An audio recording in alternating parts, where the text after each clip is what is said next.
Welcome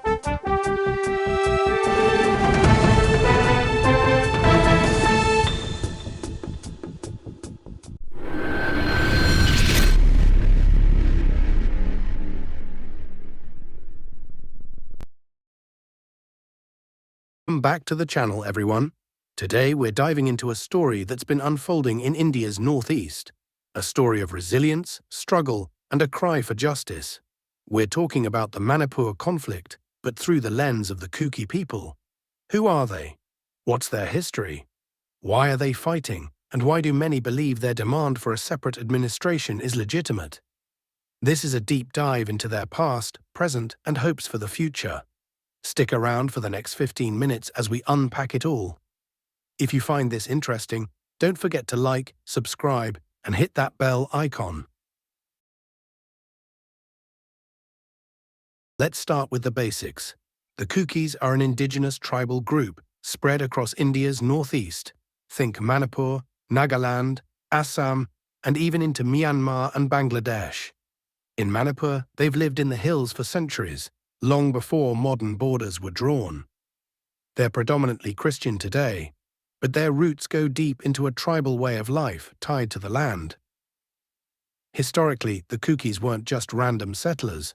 Scholars suggest they migrated to these hills in prehistoric times, alongside or after the Meiteis, who dominate the Imperial Valley.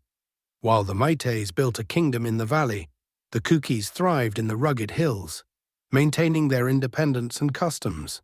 But everything changed when the British arrived in the 19th century, pulling both groups under colonial rule. That's where our story takes a critical turn: the Anglo-Kuki War.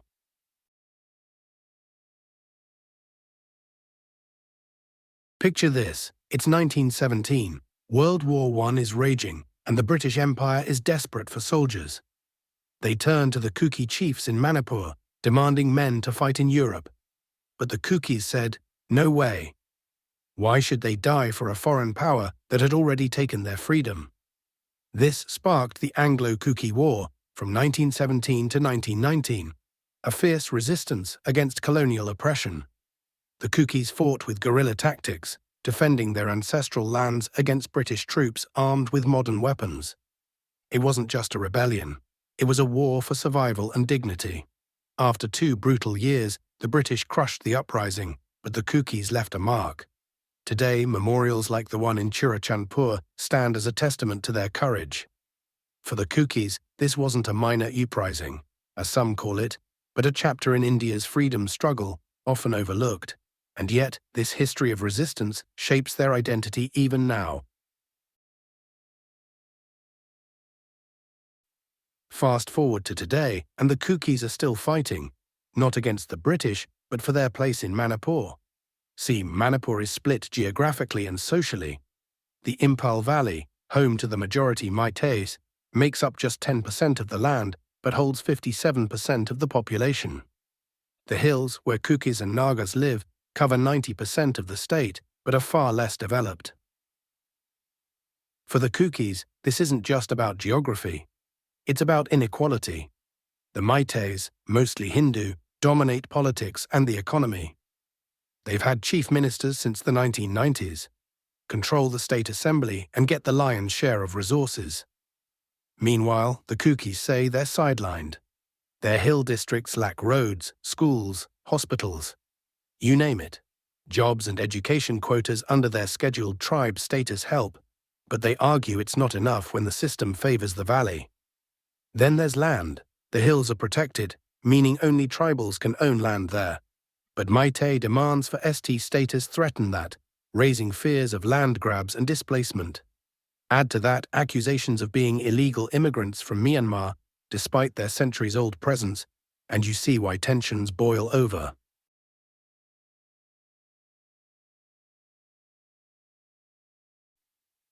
Now, let's talk about the spark that lit the fire.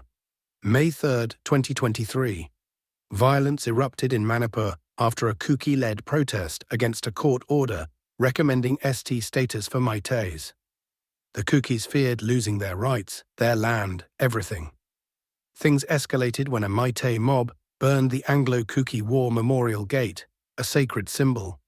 What followed was chaos, homes torched, over 250 dead and 60,000 displaced, many of them Kukis. From the Kuki perspective, this isn't just a clash. It's systemic oppression boiling over. They accuse the Meitei-dominated state government, led by Chief Minister N. Biren Singh, of bias. Reports suggest Meitei militias like Arambai Tenggol operated with impunity. While Kuki villages burned, sexual violence against Kuki women, like the horrific parading incident in July 2023, added fuel to their outrage. For them, the state isn't a protector, it's a threat.